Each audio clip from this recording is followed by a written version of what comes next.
une autre dimension de la présence de Dieu au règne de Dieu. Une autre dimension de la présence au règne. On va se lever ensemble et on va lire ce passage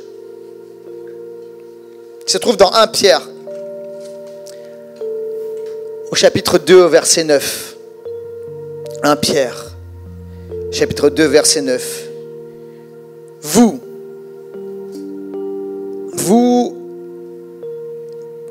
Église Impulsion, au contraire, vous êtes un peuple choisi. Notez bien ceci, des prêtres royaux. Dites avec moi, des prêtres royaux. Des prêtres royaux. Dis-le encore, des prêtres royaux.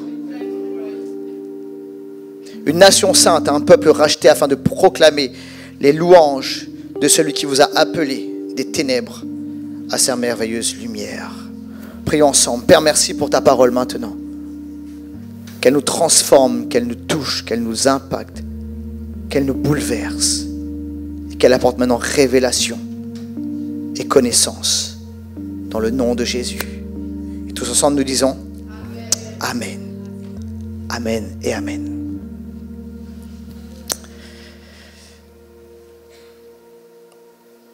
Ça m'a fait ça à 2 reprises et j'ai pas pu me retenir. On est en septembre et là, c'est le moment de la séparation. J'ai préparé ma boîte de mouchoirs, enfin ma pochette de mouchoirs et tout ce qu'il y a de plus viril en moi fond. C'est le moment de la rentrée. Chez les petits, première année de maternelle. Je dois déposer Augustin, quelques années plus tard, Lou, pour leur première journée d'école. Alors là, je dépose Augustin et il joue, puis il comprend que c'est le moment de la séparation. Je vois les larmes dans ses yeux et en fait, je crois qu'il a plutôt vu les larmes dans mes yeux. Et au moment de partir, je m'en vais vite, il faut que je parte, il faut que je le quitte, etc. Et en fait, on me dit même, il faut partir. Alors, je pars et à un moment, je suis dans la cour de récré et je le vois à travers la vitre et il me voit aussi et mes larmes coulent et ses larmes coulent. Et j'ai envie d'aller le chercher. C'est terrible, tu as l'impression que tu l'as laissé au bagne, il est juste à l'école. Quelques années plus tard avec Lou, c'était un peu différent avec elle. Pas pour moi, pour elle. Je la dépose à l'école, elle se fait une copine, elle joue à la dinette, j'ai les larmes dans les yeux, j'ai le nez qui coule. Je dis, ma chérie, je vais y aller. Elle me dit oui. Non mais je m'en vais, chérie, oui, tu peux y aller, tu peux y aller. Je m'en vais pour la journée, ma chérie. Oui, au revoir, papa. Et je recule, je m'en vais. Et je pleure, mais ce coup-ci tout seul. C'est un moment de déchirement, mais c'est un moment qui est nécessaire. Le moment où il faut passer dans une autre étape, une autre dimension, un autre niveau de vie. Parce qu'à un moment, l'assistante maternelle et la crèche, c'est bien, mais tu ne peux pas toute ta vie rester au même niveau. Quelqu'un a dit amen à cela. Et il faut passer à l'étape suivante. Il faut passer à quelque chose de plus. Il y a une autre dimension. Et parfois, vous savez, il peut y avoir une forme de confort à rester dans le même endroit, dans le même lieu, dans la même sphère, parce qu'on connaît et on est habitué. Et les amis, en tant que chrétien, et peut-être que tu viens à l'église, mais tu ne connais pas encore ce niveau. Il y a un niveau, c'est le niveau de la présence de Dieu. Et nous sommes appelés à vivre cette dimension de la présence de Dieu. Jésus a dit, il sera avec nous jusqu'à la fin du monde. Et c'est le Saint-Esprit qui est avec nous. Quelqu'un a dit amen à cela. Et sa présence, son amour ne nous quitte jamais. Sa présence veut nous remplir encore et encore. Et si tu n'as pas vécu ça, je t'invite à recevoir Jésus comme ton sauveur et ton Seigneur personnel. Et à accueillir le Saint-Esprit en toi, sur toi, avec toi. Et la puissance de l'Esprit va te remplir. Et tu seras capable de faire des choses que tu n'es pas capable de faire. D'abandonner les choses qui te tenaient et à entrer dans une vie nouvelle. Quelqu'un a dit amen à cela. Et le Saint-Esprit n'est pas juste une puissance, il est la personne de Dieu qui veut remplir tout ton être comme le jour de la Pentecôte. Mais certains, vous êtes habitués à cela, à la présence. Mais Dieu veut nous amener, alors que cette semaine, je priais pour ce message. Et Dieu m'a constamment bombardé avec cette pensée, Église. Et il faut passer de la dimension de la présence à la dimension du règne de Dieu. Nous devons passer de la présence au règne de Dieu. Et il y a quelque chose de différent au fait que la présence de Dieu soit là et la dimension de régner avec Dieu. Lorsque Dieu établit son trône en toi, sur toi, et que tu te mets pas simplement à être dans la présence de Dieu, mais à régner avec Dieu. À régner dans la vie. Et ça, c'est une réalité qu'on voit dans les Écritures. Et je voudrais aujourd'hui qu'on fasse le pas de plus. Je voudrais qu'on aille plus loin. Quand tu regardes à Israël, c'est ce qui a pris place. Ça va apparaître à l'écran. C'est l'exemple des 12 tribus. Regardez ce qui prend place. Dieu parle à Moïse et Moïse établit le tabernacle. Le tabernacle était le lieu où la présence de Dieu résidait. Mais juste après le tabernacle, il y a quelque chose qui est intéressant. C'est qu'il y a l'établissement des territoires des 12 tribus d'Israël. Et il y a la bénédiction des 12 tribus d'Israël. Autrement dit, on ne reste pas à la dimension de la présence, mais la présence de Dieu va permettre au peuple d'être propulsé plus loin et d'entrer dans la dimension du règne et de l'établissement. Le territoire va être pris, il va être divisé, séparé, les 12 tribus vont être installées, il va y avoir des bénédictions et le peuple va commencer à régner sur ce territoire. C'est la même chose avec Jésus. Jésus est rempli du Saint-Esprit le jour de son baptême. Et après cela, Jésus choisit 12 disciples qui sont appelés les apôtres. Et les 12 disciples vont comme faire former, pendant qu'il est sur terre, son gouvernement sur terre. Et vont manifester l'autorité de Jésus, prêcher le royaume de Dieu, guérir les malades, chasser les démons, établis comme gouvernement. Et regardez, les 12 tribus d'Israël et les 12 disciples. Et en fait, dans les Écritures, le nombre 12 parle du gouvernement. Ça parle du règne. Ça parle de ce qui est établi. Et on revoit ça dans l'Apocalypse, avec le chiffre 12, le nombre 12, le gouvernement de Dieu qui est établi pour établir et juger. Et en fait, il y a dans les Écritures cette réalité, cette dimension de vivre la présence de Dieu, garder, chérir, aimer la présence de Dieu, mais aller plus loin et aller dans la dimension de régner avec Christ, de régner avec Dieu. Regardez, c'est ce qui a pris place pour l'Église. L'Église des Actes a vécu cela. Le jour de la Pentecôte, le Saint-Esprit est descendu. Mais juste après cela, on voit que l'Église entre dans un temps de règne et dans un temps de gouvernement.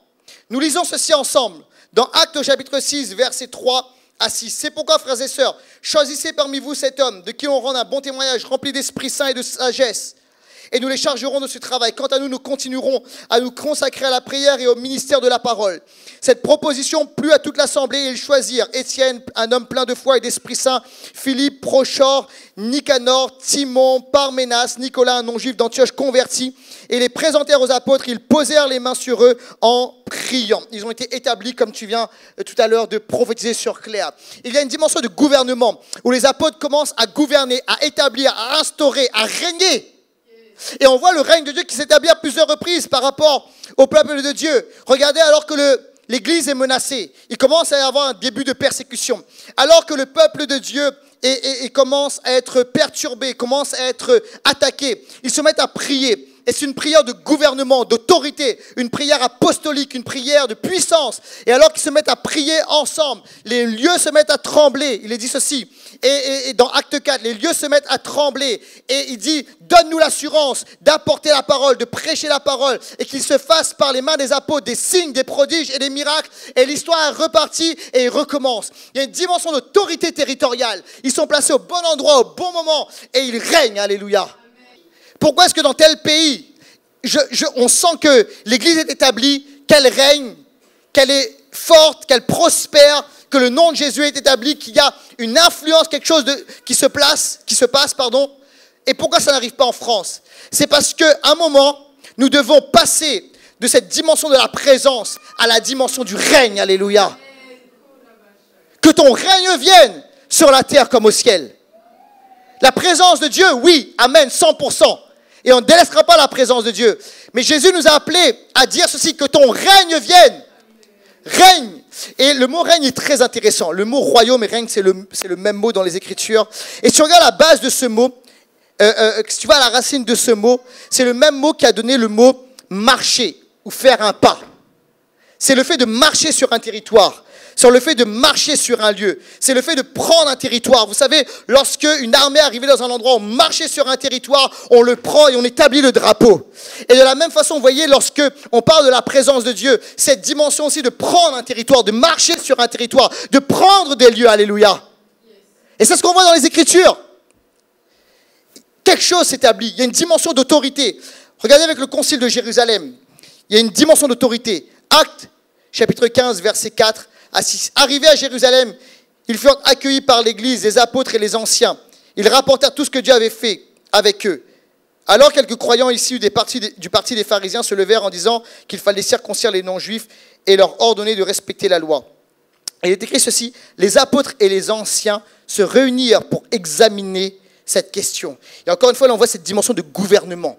Ils se mettent à gouverner, à trancher, à prendre des décisions, à avancer. L'Église n'est pas juste restée dans un moment juste de présence, mais dans une dimension de règne.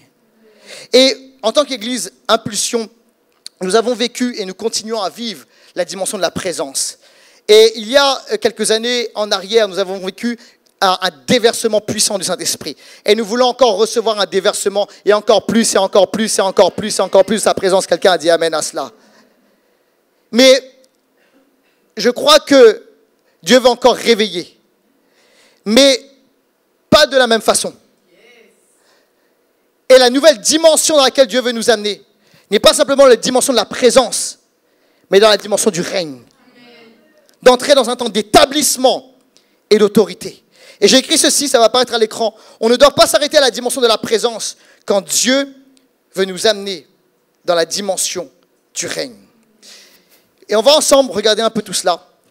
On va ouvrir cette réalité, ce principe, et on va découvrir les perles qu'il y a dans tout ce principe. Premièrement, une nouvelle version de croyants, prêtres et rois. Tourne-toi vers ton voisin, vers ton voisine, dis-lui, t'es prêtre et roi. Ou dis-lui, t'es prêtresse et reine. Dis ça.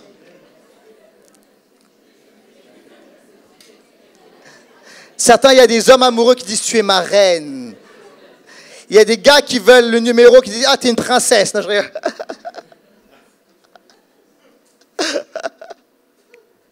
Alors, on a lu ensemble, dans 1 Pierre, chapitre 2, verset 9.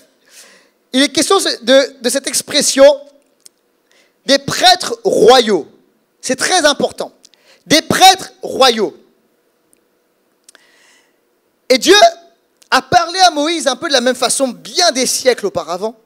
Dans Exode au chapitre 19, et on va lire versets 5 et 6. Maintenant, si vous écoutez ma voix, si vous gardez mon alliance, vous m'appartiendrez personnellement parmi tous les peuples, car toute la terre m'appartient. Vous serez pour moi un royaume, écoutez bien, de prêtres, une nation sainte. Voilà les paroles que tu diras aux Israélites. Alors, il est question de prêtres royaux, et après il est question de royaume de prêtres. D'accord ? Hop, on met ça dans le sens que tu veux. Ok ? Soit c'est un royaume de prêtres, soit c'est des prêtres royaux. Mais en fait, c'est assez étonnant. Parce qu'en fait, ces deux mots ne fonctionnent pas bien ensemble. D'accord ? Royaume de prêtres, roi, prêtre, prêtre et roi. En fait, ça ne marche pas. Vous savez, c'est comme, je sais pas, des fois, il y a des gens, là, ils se disent vegan et puis tu les vois manger de la viande, tu vois. C'est comme un vegan qui mange de la viande. Ça ne marche pas bien ensemble. C'est comme certaines personnes ici. Tu sais, tu dis, ok, on va entrer en jeûne et prière et je vais entrer dans un temps de jeûne de Daniel et le steak te manque, d'accord ? Alors, je dirais pas les noms, mais telle personne a un steak, tu vois, sans steak, ça marche pas très bien. Ah, c'est des mots là qui fonctionnent pas ensemble, ok ? C'est un peu, c'est pas contraire, mais c'est bien distinct. Pourquoi ? Parce que dans l'ancienne alliance, ces deux fonctions étaient bien distinctes. Un roi ne pouvait pas être un prêtre, et un prêtre, d'accord, ne pouvait pas être un roi. Un sacrificateur ne pouvait pas être un roi. C'était impossible. D'accord? Alors, pour définir un peu ce que c'est, un roi, le roi, lui, se chargeait de l'administration, de gouverner, de la gestion de la vie civile. Il se chargeait de la réalité du jugement, des affaires, du business, de faire prospérer, de prendre des territoires, de faire fructifier, d'accord? De la dimension sociétale, d'accord, du royaume. Le sacrificateur, le prêtre, lui, se chargeait des affaires spirituelles, du temple, de la dimension de la présence de Dieu. Et il devait cultiver le tabernacle, prendre soin de la présence de Dieu, selon des rituels très importants qu'il fallait bien observer. Et le roi ne pouvait pas faire ce que le prêtre faisait, sous peine de mort. Et le prêtre restait dans son domaine et ne gérait pas les affaires de la société. Deux réalités bien distinctes. Pourtant, ça va apparaître à l'écran, il n'en était pas comme cela à l'origine de l'origine de l'origine. Et je voudrais vous parler, ça va apparaître à l'écran, de la restitution de notre mandat. Parce qu'au tout début, Adam, le premier homme, avait la vocation de ces deux fonctions, à la fois roi et à la fois prêtre. À la fois la gestion de la vie, de la terre, c'est intéressant, on parlait d'Adama tout à l'heure, du jardin, de la vie civile, et en même temps cette réalité de prêtrise, sacerdotale. Alors on le voit là, la dimension de roi chez Adam. Adam est placé dans le jardin pour gouverner et pour soumettre la création. Genèse chapitre 1, verset 28, suivez-moi bien. Dieu les bénit et leur dit, reproduisez-vous, devenez nombreux, remplissez la terre, soumettez-la, dominez. Quelqu'un dit avec moi, dominez. Donc il y a cette dimension de domination, de souveraineté, d'établissement. Et Dieu parle à Adam et lui dit, je t'établis là. Il y a une dimension de roi, de gouvernement. Mais c'est moins flagrant. Mais il y a aussi chez Adam cette dimension de prêtre. Il est dit ceci, Genèse chapitre 2, verset 15. L'Éternel Dieu prit l'homme et le plaça dans le jardin d'Éden pour qu'il le cultive et le garde. En fait, Éden, c'était pas tout le jardin d'Éden n'était pas Éden. Dans Éden, il y avait un jardin. Et dans ce jardin, écoutez bien ceci, il y avait un endroit, un endroit où était l'arbre de vie. Et l'arbre de vie est le symbole même de la présence de Dieu qui était au milieu du jardin. Et Dieu dit à Adam de cultiver le jardin et de le garder. C'est très important. En fait, le jardin était le lieu où il y avait la présence de Dieu. Et l'épicentre du jardin, il y avait l'arbre de vie. C'est l'image du tabernacle. Et regardez, même l'arbre de vie, après, a été repris avec le chandelier à cette branche, la menorah. C'est là où il y a la présence de Dieu, la gloire de Dieu. Et Adam avait cette responsabilité comme les prêtres. Les prêtres devaient cultiver. Et en fait, les mots là, cultiver et garder, on les retrouve appliqués pour les prêtres de l'Ancien Testament. Pour les sacrificateurs. Ils devaient cultiver et garder, prendre soin. Veiller au feu. Veiller aux éléments à l'intérieur. Et veiller à ce que personne ne rentre comme ça. Garder. Et Adam avait cette même responsabilité. Adam était donc à la fois roi et à la fois prêtre. Mon point est le suivant. En tant qu'être humain, à la base, au tout début, il n'y avait pas de séparation. Nous sommes appelés, nous étions appelés à l'origine par Dieu à être à la fois prêtre et à la fois roi. À la fois roi et à la fois prêtre. Mais Laurent, ça veut dire quoi pour moi? Attends, j'arrive. Laisse-moi développer un peu.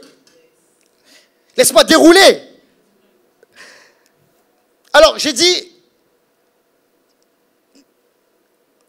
dans l'Ancienne Alliance, il n'y avait pas de prêtres et de rois. Il y a une exception, il y a quelques exceptions. Et là, il y a une exception. David.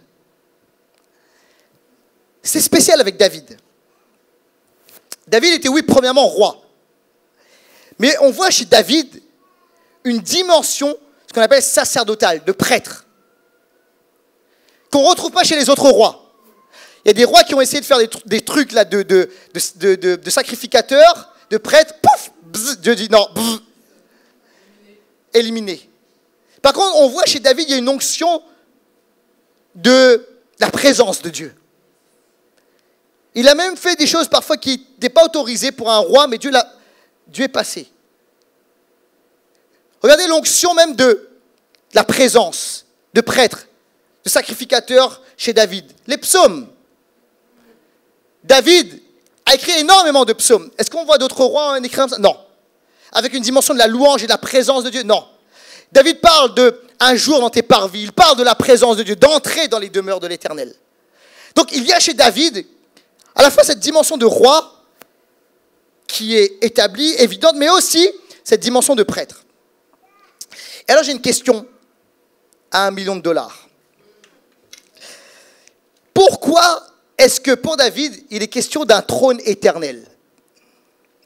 Pour David, il est question d'un trône éternel. Pas pour d'autres rois. Pas pour Salomon. Pas pour, je sais pas, Roboam, Jéroboam, etc. Non.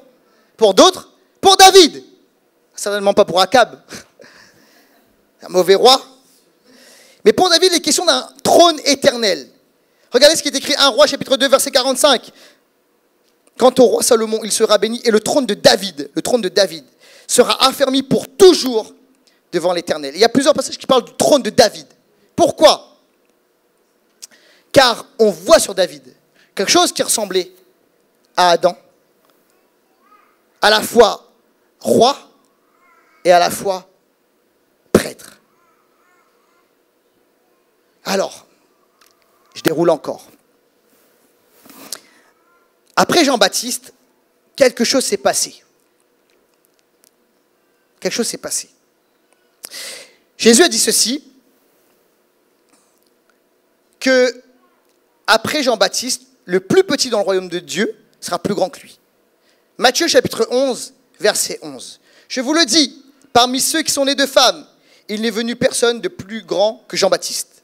D'accord? Donc c'est un top prophète, ce que dit Jésus. Mais, regardez la suite. Cependant, le plus petit dans le royaume des cieux est plus grand que lui. Et ça nous parle de nous, de toi et de moi. Et je vois que tu n'y crois pas.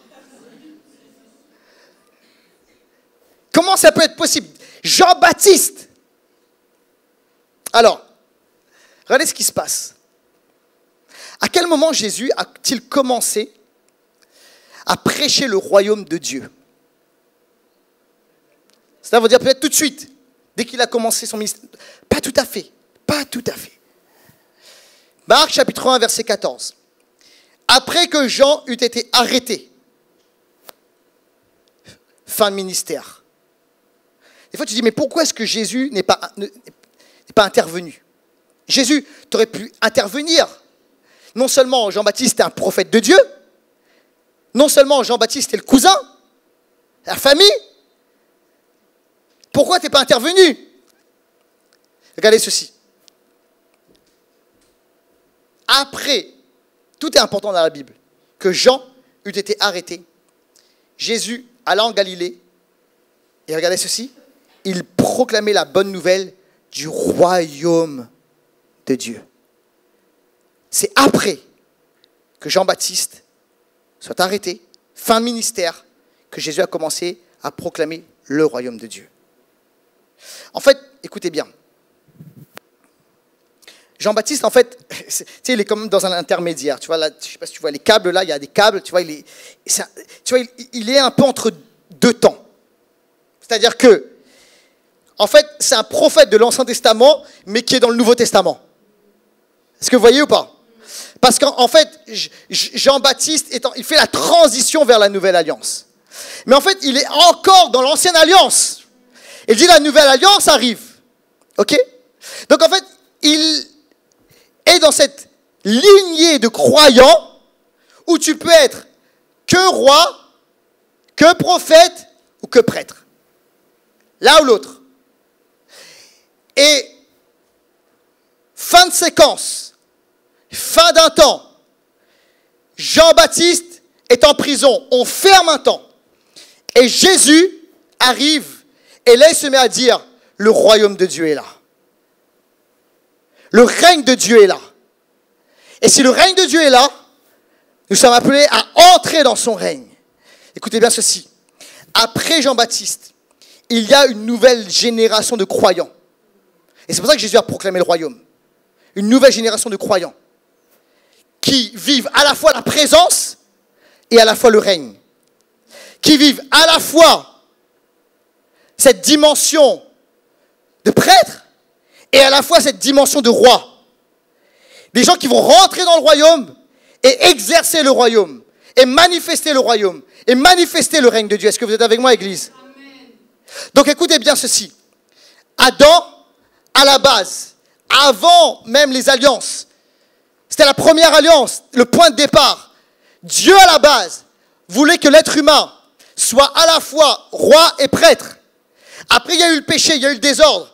Et les choses ont été distinctes, des fonctions bien distinctes. Mais on voit quand même Dieu qui dit, il va y avoir, David typifie quelque chose, ça nous annonce quelque chose. À la fois, on voit cette dimension de prêtre et de roi, et un trône qui va être établi. Ce trône est éternel. Et Jésus arrive, il entre sur ce trône. Et Jésus est le nouvel Adam. Quelqu'un a dit amen à cela. Amen. Et Jésus est à la fois roi, prêtre, prophète, il est l'ensemble. Mais il dit, maintenant le royaume de Dieu est là. Et le trône de David subsiste, et il demeure, et il sera affermi pour l'éternité. C'est la raison pour laquelle, écoutez bien ceci, le Seigneur a dit à Moïse que vous serez une nation sainte, vous serez un royaume de prêtres. Et c'est la raison pour laquelle Pierre a repris cette même idée, cette même révélation, et il a dit, vous êtes un sacerdoce royal. Mais en fait, en tant que lecteur, c'était à cette époque, je dis, mais ça ne marche pas. Sauf que c'est un nouveau temps, une nouvelle génération. Mais ça veut dire quoi pour nous aujourd'hui? Ça veut dire que, écoutez bien, en tant qu'Église, en tant qu'individu rempli du Saint-Esprit que croyant, nous sommes une nouvelle version, une nouvelle génération des croyants 2.0. Nous sommes appelés à être remplis, saturés de la présence de Dieu, à jouir de sa présence, à être remplis des réalités spirituelles, à vivre les réalités spirituelles. Mais écoutez bien ceci, pas seulement cela, nous sommes appelés à racheter par le sang de Jésus ce que Adam a raté et venir régner sur la terre, exercer un mandat sur la terre. Quelqu'un a dit amen à cela. À exercer l'autorité sur la terre. Ça veut dire quoi? Ça veut dire que nous avons autorité sur les choses que Dieu, sur les choses d'ici-bas. Que ce soit dans l'entrepreneuriat, dans l'art, dans la musique, dans la politique, que ce soit dans le sport, dans les médias, quel que soit le domaine, dans le médical, dans la santé, dans le social. Nous sommes appelés à régner. Quelqu'un a dit amen à cela. Et en fait, la présence de Dieu est en nous, en tant que prêtre, mais nous devons l'exercer en tant que roi. Et manifester l'autorité du Seigneur. Vous savez, lorsque je suis arrivé à l'église, j'ai donné ma vie à Jésus, c'était formidable et tout, mais il y a quelque chose qui, en fait, je dis, mais c'est bizarre. C'est comme si, des fois, je vous dis la vérité, croyant, c'est comme si ça ne donnait pas envie. Des fois, tu dis, ça, bon, moi, Dieu m'a touché, tu vois, mais des fois, quand tu regardes, tu dis, ça ne donne pas envie, et puis tu as l'impression que ça ne donne pas envie au monde, qu'il n'y a pas cette dimension d'influence. Tu vois ce que je veux dire? Et tu regardes à l'extérieur, tu dis, des fois, tu as l'impression que ça ne donne plus envie que tu vas être chrétien. Où est le règne et la domination? Amen. Pas pour écraser, pas pour détruire, avec amour et grâce. Mais c'est ce que nous sommes appelés à vivre et à faire. Alléluia. Amen. Nous sommes appelés à être la tête et non la queue. À être en avant et pas en arrière. Nous sommes appelés à régner. Quelqu'un dit amen à cela. Amen. Et souvent, je prie pour mes enfants. Je prie pour mes enfants, je dis qu'ils soient la tête et non la queue. Et à un moment, Augustin me dit, papa, ça veut dire quoi être la tête et non la queue? Il ne comprenait pas trop l'image. Et je dis, en fait, c'est-à-dire que Dieu t'appelle à être un leader. Dieu t'appelle à être un champion. Dieu ne veut pas que tu sois en arrière. Il ne veut pas que tu sois le dernier de ta classe. Il veut que tu sois le meilleur. Il veut que tu sois le meilleur au foot, que tu sois le meilleur à l'école, que tu prennes les territoires parce que Dieu t'a tout donné. Alléluia. Je dis, ouais, je comprends. Alléluia. Dieu veut que tu sois la tête et non la queue. Amen. Dans quels que soient les domaines. Et en tant que chrétien, Dieu veut nous donner cela. Écoutez bien les jeunes. Les jeunes, vous devez avoir des projets royaux. Amen. Des projets de vie royaux. Quelqu'un a dit amen à cela. Amen. En fait, venez absorber la présence de Dieu. Venons être remplis de la présence de Dieu. Quelqu'un dit amen à cela. Mais là, dit, levons-nous avec des projets royaux. Construisons des projets royaux. Car nous avons tout reçu. Alléluia. S'il y a des jeunes qui m'écoutent là, écoutez bien ceci, vous êtes appelés, faites les meilleures études, allez dans les meilleures écoles. Dieu veut vous favoriser, Dieu veut vous bénir. Quelqu'un a dit amen à cela. Dieu veut vous positionner. Laissez-moi entendre un bon amen à cela. Et applaudissons le Dieu qui fait de nous des prêtres et des rois. Et je crois qu'il faut une révolution par rapport à cela. Une révolution. Des fois, on est trop resté dans la médiocrité. Et on regarde ce qui se passe ailleurs. Et nous, la francophonie, des fois, on n'était pas sur la photo. Oh! Il faut que ça change. Il faut que ça change. Dieu veut te donner les meilleures idées. Il veut te donner la créativité. Et si tu as Dieu avec toi, qui sera contre toi? On a Dieu de notre côté. Le créateur de toutes choses. Qui a créé la terre? Dieu. Si Dieu a créé la terre, il veut qu'on bénisse la terre. Et des fois, on est là, on attend. Vous savez, moi, je crois, on doit prêcher le ciel, hein, amen. Mais je crois que parfois, on a trop prêché le ciel au détriment de la terre. Et en fait, juste ce qu'on a dit, c'est que, je suis sauvé, puis j'attends le ciel, vivement le ciel, vivement le ciel, vivement le ciel. Mais écoute-moi bien, c'est pas ça. Dieu nous a pas appelés à prier comme ça, il nous a appelés à amener le ciel sur la terre, alléluia. À amener les réalités du ciel sur la terre. Et la terre, vous savez, c'est pas juste des nuages, etc. Vous avez des anges avec des harpes et tout, des harpes. C'est pas ça. Hein. Le ciel, quand tu regardes l'image du ciel, il y a des réalités, il y a des villes, il y a des constructions, il y a tout ça. Il y a des principes, il y a des lois. Et en fait, c'est amener ces réalités-là sur la terre. Amen. Le ciel est réel. C'est les établir sur la terre. Et des fois, vous savez ce qui se passe, c'est qu'on a regardé le monde, on regarde ce qui ne va pas, etc. On dit, ah, mais, et puis on critique. Mais qu'est-ce qu'on a fait? Amen. Qu'est-ce qu'on a fait? Alors qu'on a tout dans le livre. Et par rapport au bâtiment, pas qu'on aimerait avoir, qu'on aura au nom de Jésus. Amen. Cette année au nom de Jésus. Amen. Il doit comporter ces deux réalités. Ça doit être à la fois prêtre et roi. Amen. Un lieu prêtre et roi. À la fois, premièrement, ça c'est la base, on ne peut pas aller loin. Écoutez-moi, on ne va pas essayer, ça c'est important. Il faut que la chose première reste la chose première. Ça c'est la fondation fondamentale. La présence est la fondation fondamentale. Quelqu'un dit amen à cela. Les choses de Dieu. Écoute-moi, des fois si on veut construire, etc., il y a les points, mais on n'a pas Dieu, il n'y a pas de fondation. Et on va s'effondrer, ou on va être happé. Et pourquoi est-ce qu'on dit, des fois vous savez, en tant qu'église, des fois on a dit, ah, mais c'est dangereux le monde. Oui, c'est dangereux si tu n'as pas la présence. C'est dangereux si tu n'as pas le tabernacle. C'est dangereux si tu n'as pas la Pentecôte. Mais si tu as la Pentecôte, le feu, la présence, la parole, alléluia, c'est pas dangereux, c'est toi qui seras dangereux. Amen. C'est toi qui seras dangereux pour le diable. Est-ce que vous êtes avec moi ou pas? Amen. Alors, premièrement, dans le local qu'on aura, dans le bâtiment qu'on aura, premièrement, la présence, un lieu où l'adoration va monter, la louange va monter, la parole sera prêchée, où le nom de Jésus sera élevé, et on ne se cachera pas, on n'aura pas honte. C'est premièrement un lieu pour la gloire de Dieu. Quelqu'un a dit amen à cela. On installe le tabernacle, on installe la présence, on installe cette réalité sacerdotale. Mais en même temps, ce sera un lieu roi. Un lieu, ce sera pas simplement, vous savez, pas uniquement pour une dimension cultuelle, mais une dimension où on va impacter la société. Moi, je vois un lieu où, pourquoi pas, il y aura une dimension de business, une dimension pour bénir. Et le business, vous savez, attention, des fois on dit, ah, business, tout de suite, vous savez, parce qu'on est français, etc. Dès qu'on parle business, etc., ça sonne négatif. C'est pas négatif pour Dieu. Les affaires de Dieu, c'est des bonnes choses. Amen. C'est parce que des fois, le diable a pourri des choses. Mais entreprendre selon Dieu, c'est une bonne chose. Amen. Et avec une dimension entrepreneuriale, avec une dimension de créativité pour bénir la société, etc. Mais vous savez, il ne faut pas se restreindre, alléluia. Et il doit y avoir cette réalité où à la fois la dimension de prêtre et à la fois la dimension de roi sont ensemble. Alléluia. Avec ces deux fonctions. Et on doit penser large avec la créativité de Dieu, avec les réalités de Dieu. Quelqu'un dit amen à cela. Dis à ton voisin, tu es destiné à régner.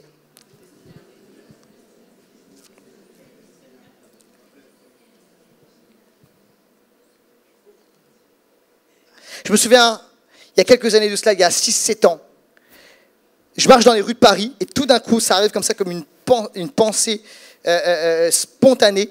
Je ne pensais pas du tout à ça. Dieu me dit, tu es un roi dans cette ville. Quoi? Un roi dans cette ville? Et en fait, vous savez, à l'époque, je n'avais pas compris ces principes. Et donc, j'ai combattu avec cette pensée. J'ai dit, non, mais Jésus, c'est le roi, pas moi. Tu sais, j'ai combattu.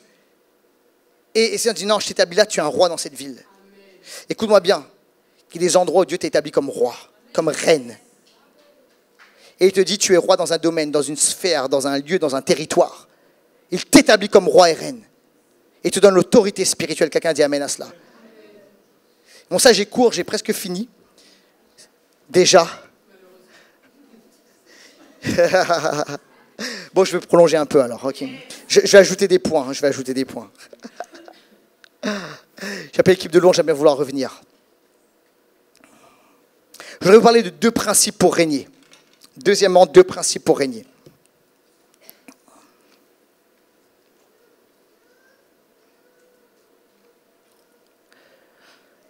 Il y a des clés pour régner. Il y a des clés pour régner. Et il y a la clé qui ouvre la bonne porte pour toi. Apocalypse, chapitre 3, verset 7. Voici ce qu'il est écrit. Écrit à l'ange de l'église de Philadelphie. Voici ce que dit le saint, le véritable, celui qui a la clé de David. Celui qui ouvre et personne ne fermera. Celui qui ferme et personne n'ouvrira. Il est dit que le saint, le véritable, vous avez compris, c'est Jésus. Il est dit qu'il a les clés de David. Et les clés de David, c'est très intéressant. En fait, à l'époque, le roi, donc là en l'occurrence David, confiait la clé de son palais et même des pièces les plus intimes et secrètes. Et il confiait cela à quelqu'un de confiance, de grande confiance. Et cette personne, avec cette clé-là, pouvait entrer dans le palais, pouvait sécuriser les lieux, il pouvait faire entrer d'autres personnes et profiter des lieux et entrer dans les endroits même d'autorité. Et cela était confié à des personnes choisies, pas n'importe qui. Et il est dit de Jésus qu'il a les clés de David. C'est-à-dire que Jésus a l'autorité du trône de David. Et par rapport à ces clés-là, il est dit que Jésus, avec cette clé, ouvre des portes, suivez-moi bien, et tu peux ouvrir, ferme des portes, et personne ne peut rentrer. Écoute-moi bien. Les clés, c'est lié à l'exercice du pouvoir, à celui qui possède ces clés détient cette dimension de l'autorité.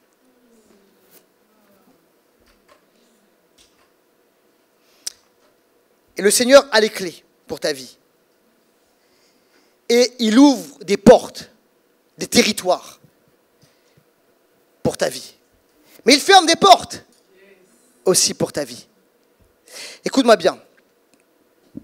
Il y a, avec cette clé d'autorité, des territoires, des portes, des salles, des lieux que Dieu a ouverts pour toi.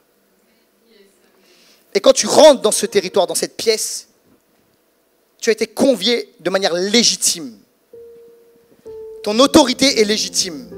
Tu as le droit d'y être. Si quelqu'un entre, dit qu'est-ce que tu fais là? J'ai été convié par le détenteur des clés. J'ai le droit d'y être.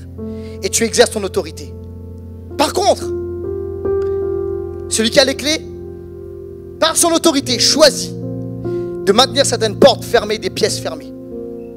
Et parfois, vous savez ce qui se passe? C'est que on essaie de défoncer des salles qui ont été fermées à clé. Parce que ce n'est pas là où nous devons être et agir. Mais nous n'avons pas compris qu'il y a des lieux, des salles ouvertes qui nous attendent. Et nous sommes appelés à y rentrer et à exercer l'autorité. Et alors que nous exerçons l'autorité, il va y avoir du fruit. Il va y avoir une efficacité. Parce qu'il y a une légitimité de Dieu. Et le Seigneur dit également ceci. Matthieu chapitre 16, verset 19. Je te donnerai les clés du royaume des cieux. Ce que tu lieras sur la terre aura été lié au ciel. Ce que tu délieras sur la terre aura été délié au ciel. Alors écoutez bien, c'est pas dit ce que tu vas délier dans le ciel, ça aura un impact sur la terre. C'est ce que tu vas délier sur la terre, ça va avoir un impact dans le ciel. Écoute-moi bien, Dieu t'a donné sur la terre des territoires. Il y a des clés pour toi, légitimes, où Dieu t'a donné, que Dieu te donne des clés pour ouvrir un territoire, pour exercer son gouvernement et son autorité. Et il va y avoir une efficacité. Il va y avoir quelque chose de puissant à travers toi. Mais tu dois être au bon endroit, sur la bonne terre, sur la bonne pièce, pour exercer. Et les personnes parfois qui sont là, qui disent c'est bizarre, ça marche pas. Ou bien qui essaient de forcer des portes. Mais Dieu peut-être a une autre porte pour toi, il y a une autre salle pour toi, il y a un autre territoire pour toi. Et là il va y avoir du fruit, là il va y avoir un impact, là il va y avoir une dimension d'autorité, de gouvernement. Où tu vas exercer l'autorité de Jésus sur toi, sur ta vie. Il va y avoir du fruit. Le royaume de Dieu est composé de 4 éléments importants. Il faut un roi, Jésus. Un peuple, l'Église. Chaque royaume, un royaume a des lois, des principes. Il y a des lois, les lois du royaume. Il faut un territoire. Et parfois, vous savez, on a oublié on a oublié cet élément-là, le territoire. Et on a cru que le royaume de Dieu était un royaume, c'est comme abstrait, comme de la fumée. Le royaume de Dieu, c'est quelque chose qui est concret. Où s'exerce, sur quelle terre s'exerce le royaume, l'autorité. Et Jésus a donné des lieux d'autorité. Jérusalem, Judée, Samarie, jusqu'aux extrémités de la terre. Et le royaume de Dieu est visible. Il est dit, lorsque l'église était établie à Jérusalem, il est dit qu'ils avaient toute la faveur du peuple. Le peuple savait que l'église existait. Et il y avait une dimension d'autorité. Et vous savez même, alors à un moment, oui, Dieu a permis la persécution pour que le peuple aille plus loin parce qu'il s'était un peu trop endormi. Mais jusqu'à ce que Dieu dise c'est le moment d'aller plus loin, regardez ce qui se passe. Les religieux, ceux du Sanhédrin, n'osaient pas faire du mal aux apôtres. Pourquoi? Parce qu'ils savaient qu'ils avaient la faveur du peuple. Amen. Il y avait une dimension d'autorité. L'église était établie de manière territoriale. Respectée. Et Dieu te donne un territoire, un lieu où tu es appelé à agir, à manifester le règne de Dieu. Amen. Et quand je te parle de ça, je ne parle pas le dimanche après-midi. Peut-être que pour ça, oui, c'est le dimanche après-midi aussi. Et la présence de l'église est là, dans ce lieu, et c'est important. Mais je te parle du lundi, du mardi. Je te parle d'un lieu que Dieu va te donner. Je te parle d'une sphère que Dieu va te donner Amen. Pour exercer l'autorité. Et Dieu veut que tu sois un roi dans cette sphère. Comme un Joseph. Amen. Comme un Daniel. Alléluia. Que tu exerces l'autorité du Seigneur. Et la deuxième principe que je veux partager avec toi, c'est comment est-ce que tu peux vivre ce principe, comment tu peux régner. Il faut recevoir l'abondance de la grâce. Romains chapitre 5, verset 17. Si par un seul homme, par la faute d'un seul, la mort a régné, ceux qui reçoivent, dites avec moi, reçoivent, avec abondance la grâce et le don de la justice, régneront, dites avec moi, régneront. À bien plus forte raison, dans la vie. Pas au ciel. Pas plus tard, un jour, le millénium. Dans la vie. Maintenant. Right now. Maintenant. Par Jésus-Christ, lui seul. Alors, c'est pas un concept de l'Ancien Testament, c'est un concept biblique, ancien, nouveau, tout. Nous sommes appelés à régner dans la vie par Jésus-Christ, lui seul. Mais il dit ceci, ceux qui reçoivent, on va s'arrêter un petit moment à recevoir. Vous savez, parfois, le problème c'est que des fois on n'est pas sur le bon territoire. Des fois on essaie de défoncer des portes qui sont fermées. Et les clés, Dieu a dit non, l'autorité, ça c'est pas ton endroit. Mais des fois on est au bon endroit, mais vous savez ce qui se passe? c'est qu'on ne procède pas comme Dieu veut procéder. On est sur le territoire et en fait, on veut y aller par nos propres forces, par nos propres capacités. On veut y aller avec notre méthode. Et on dit non, ça ne marche pas comme ça avec moi. Parce que je veux recevoir toute la gloire. Si ça marche avec ce que toi tu as prévu, comme tu veux le faire, tu vas dire c'est moi. Mais ça ne marche pas comme ça. Dieu dit, il faut recevoir. Et en fait, ça demande, c'est simple, mais simplement une dépendance à Dieu. De laisser Dieu faire à travers nous. D'écouter ce que Dieu veut faire. Il n'est pas question de notre vision, il est question de la vision de Dieu qui coule à travers nous. Il est question du temps de Dieu, du timing de Dieu, de la façon dont Dieu, lui, veut procéder. Et qu'est-ce qu'on a à faire? On a besoin de recevoir. Et qu'est-ce qu'on fait alors qu'on était dans ce temps de jeûne et prière? On n'était pas parti faire, on veut. On dit, Seigneur, on veut recevoir ce que toi, tu veux faire. Et en fait, Dieu a préparé des œuvres d'avance. Et ce qu'on doit faire, on doit marcher dans les œuvres qu'il a préparées d'avance. Mais des fois, vous savez ce qui se passe? C'est qu'on veut y aller avec nous, ce qu'on a voulu faire comme on veut faire avec notre méthode. Dieu dit, non, je veux que tu reçoives de moi. Et il dit ceci, l'abondance de la grâce. Le problème, vous savez ce qui se passe? C'est qu'on a réduit la grâce. La grâce est abondante. La Bible dit qu'elle est même surabondante. Et en fait, on a réduit la grâce. On a réduit la grâce au salut. D'accord? On est sauvé, puis c'est bon. Dieu m'a sauvé par grâce. Mais la grâce, c'est pas juste pour ça. En fait, écoute-moi, la grâce, c'est tout ce que Dieu veut nous donner. C'est toute la faveur de Dieu. C'est toutes les bénédictions de Dieu. Et on ne doit pas réduire, vous voyez, c'est ça encore, on ne doit pas réduire la vie chrétienne juste à la dimension sacerdotale, à la dimension de prêtre. On dit, ok, c'est juste le dimanche, la vie spirituelle, là, c'est Dieu, etc. Et puis pour toutes les autres choses, ça va être par mes propres forces. Non, non, l'abondance de la grâce, c'est pour tout. Dieu veut nous bénir dans toutes les sphères, alléluia. Et il veut nous favoriser dans tous les domaines. Quelqu'un a dit amen à cela. Il veut être présent dans tous les domaines. Et il veut faire couler sa faveur. Alléluia. Et regardez à quoi ça ressemble la faveur. Ça ressemble à Joseph. La faveur, ça se voit. Ça se voit. Joseph arrive. Regardez ce qui se passe. Joseph est acheté par Potiphar. Ok, comme esclave. Et alors peut-être que Joseph était beau garçon. Peut-être c'était un beau gosse. Peut-être c'était un BG. Certainement. Mais il y avait d'autres BG dans la maison de Potiphar. C'est un homme riche, certainement. La femme de Potiphar voit la faveur. Et vous savez, il y a quelque chose qui se passe. Mais là, c'était illégitime. Elle était attirée de manière... Mais c'était de l'impureté par la faveur. Parce qu'il y avait la faveur sur lui. Il y avait quelque chose qui était sur lui. C'était l'abondance de la grâce.